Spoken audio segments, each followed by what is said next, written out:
where eThekwini municipality has closed 6 beaches due to high levels of E.coli detected in the water.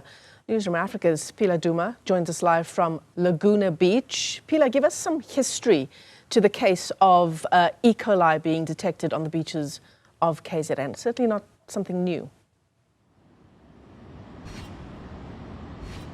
Absolutely, Michelle. It's definitely not something new. I mean, if, you could also go back to the year 2021. I mean, the city had been experiencing issues of this particular nature. And the city now has announced actually that 6 beaches have been closed here, as you've mentioned, some of them. I'm just going to take you through, some of the beaches that have been closed, Michelle. There is obviously the Laguna Beach where we are now. There's also, the Battery Beach that is also closed, and I'm also going to be showing you the pollution. What is it that is going on in this particular beach, Michelle? I'm just going to step out so my colleague Gift Nkosi gives you a clear view of the scenery. Pollution is incredibly rife here, and we would like to know actually what the municipality is doing about it, Michelle.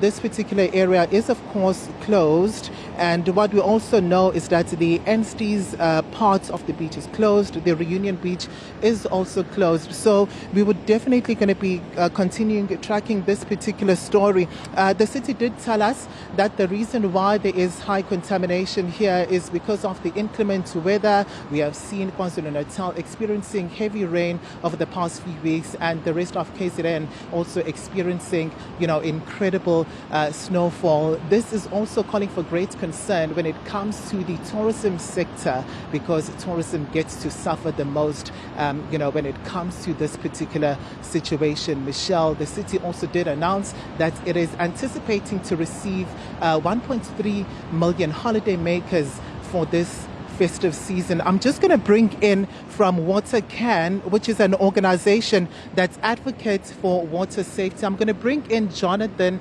Erasmus to speak to us. Thank you so much for taking time to speak to us live here on Newzroom Afrika.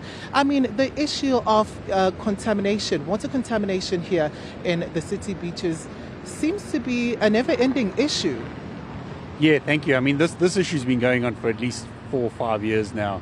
In fact, early data sets that we've seen come out of the city as far back as January 2020 already showed high levels of E. coli coming into the water systems, and it's progressively just got worse. The floods no doubt didn't help, but the problem was already there beforehand. And quite frankly, until we're able to get on top of this issue, until we're able to fix our wastewater treatment works, until we're able to put some kind of controls into managing our stormwater systems, we're going to continue to having high levels of E. coli coming onto our rivers and into our beach, and obviously a huge amount of waste coming down too.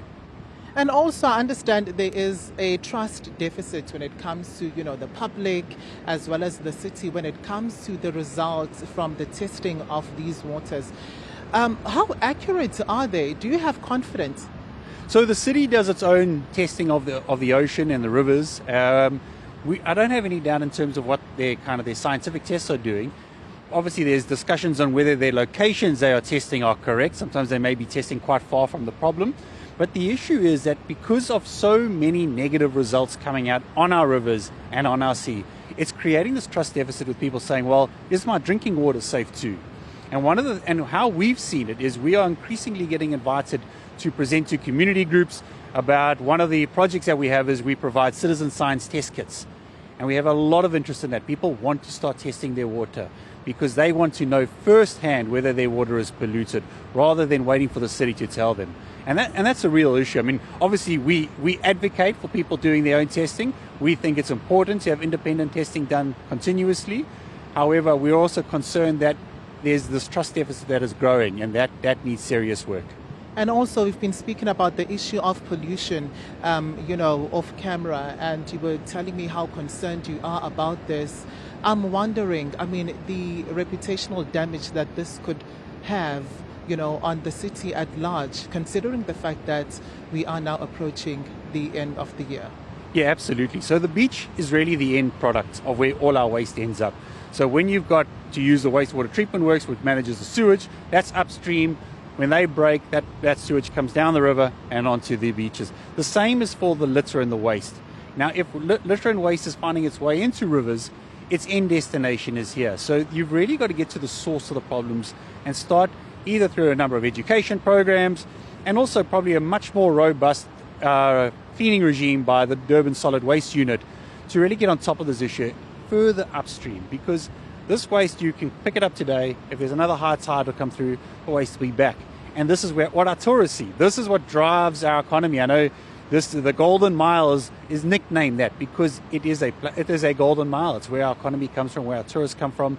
The sun never sets in Durban. It's a beautiful place to be. We want people to come here. So we've got to get on top of this issue soon. All right. Thank you so much for taking time to speak to us. And there you have it. Basically, Michelle, there, an organization also raising concern on the state of the city beaches. We're going to continue to see, how things turn out. But also what I would like to add is that we did try to get a hold of the city of eThekwini, but nobody was available to speak to us on camera. A statement has been released, also just reiterating what the mayor said yesterday about what led to this high contamination. Pilar Duma, thanks very much indeed for that update. Of course, a huge concern, especially going into the warmer seasons. It's coming up for 10 to